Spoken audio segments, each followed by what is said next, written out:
We are back at it once more. Invincible hours, my dear bootleggers, and Rexsplode has a story to tell. The episode launches with a gun to his head in the hands of King Lizard. If you remember, episode 5 ended with duplicate in pieces, Ray lost within the goon's body, and Rexsplode left arm chewed off. So gun to his head, and I know everyone is thinking they can't do it, they won't do it, but come on. You've been watching Invincible for so long. When have they ever laid off the gory and bloody scenes? Well, Rex gets his head blown off, and King Lizard is making plans to issue demands to the United States government, and then we get the first twist of this episode. Rexsplode is still alive. I repeat, Rexsplode is still alive somehow, some way, after getting a bullet to the head, and the large amounts of blood loss we can clearly see haven't sent him to the great beyond. Instead, he rallies and puts a serious and severe beating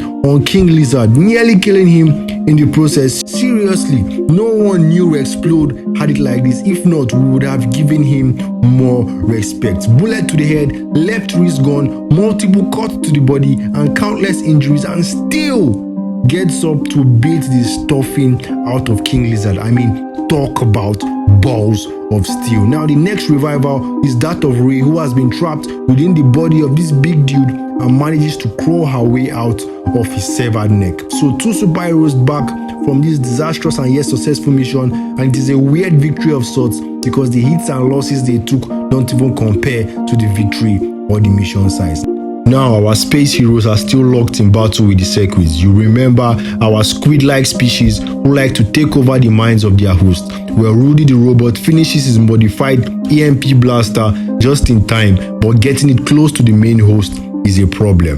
Invincible picks up the job and combines with the Immortal to get the device in range and blast the circuits with it. The main host is freed from their control, but the circuits now go after Atom Eve and this other guy who cannot fend themselves off.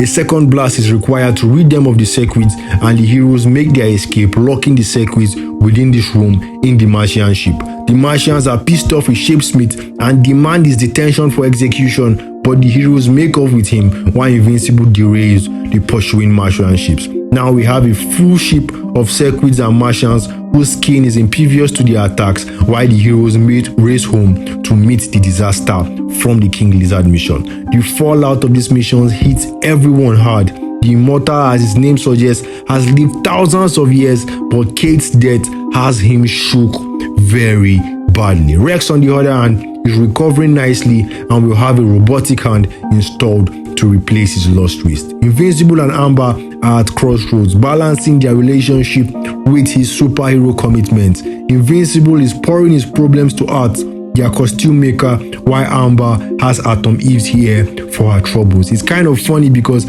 Amber doesn't know Atom Eve has the hots for her boyfriend, but that story doesn't come out until maybe season 3. Allen the alien is back on Earth. The Immortal is lost and brooding over Kate's death, and in his usual manner, he attacks first and asks questions later. Now, if this was the former Allen, I would say the Immortal had a chance, but with new and improved Allen, I mean, look at the size difference. The Immortal would have been turned to a bowl of soup with just some simple ease. Invincible intervenes and explains the situation. Then he and Allen go to his dorm to discuss his presence on Earth. Invincible tells him about Nolan's book, and Allen figures out there are real stories of research and conquest by the Viltrumite Empire and their desire to dominate the solar system. Invincible is, however, not ready to leave Earth once again after being away on lengthy and dangerous missions in the past months. Allen scans the books, and Invincible promises to be there if there is a war ahead. So along the line,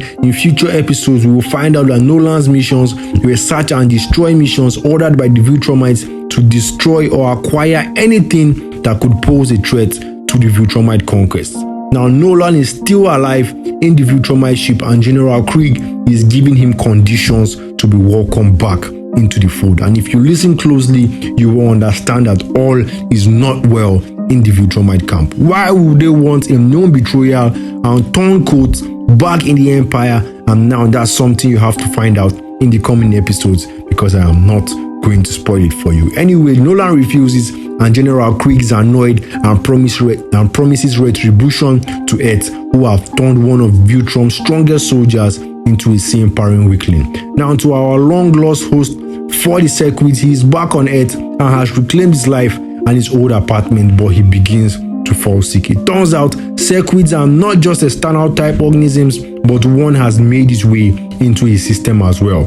He throws up in the sink and the circuit attacks, then latches itself to his head again. So multiple variables in question. We know the multitude of circuits are stuck in space aboard the Martian ship, most likely returning to Mars or being executed. But we've got one circuit on Earth, still far from his peers, but as dangerous as ever. How did they reproduce and multiply? We will be getting a circuit invasion, or are they hermaphrodites who can produce offspring on their own? Either way, Earth has a big problem and humans do not know it just yet. Last but not the least, our long-forgotten multiversal portal opener, Angstrom Levi, first featured in Season 2, Episode 1, where he was trying to copy the brains of all his multiversal selves into one central brain, only to destroy his operation because the Maulers got out of control, but the resulting fallout has his memory scrambled and now he blames Invincible. Well, he's back, walking through portals and planning his big return. On what planet is he on? We don't know yet, but we know the Invincible of that universe is in for a really rough ride. So that's the wrap on this. Few things to think about. What is the big viltrumite secret? Are there any species out there that could threaten viltrumite existence? What do the circuits have in store for us? What next for the broken team of superheroes after King Lizard's disastrous mission? What about Oliver and Debbie? Traxxas age very fast compared to humans, so when does Oliver's viltrumite side kick in? All these and more will be answered in the coming episodes. Until then, keep it locked in. Don't forget to subscribe and we'll be back.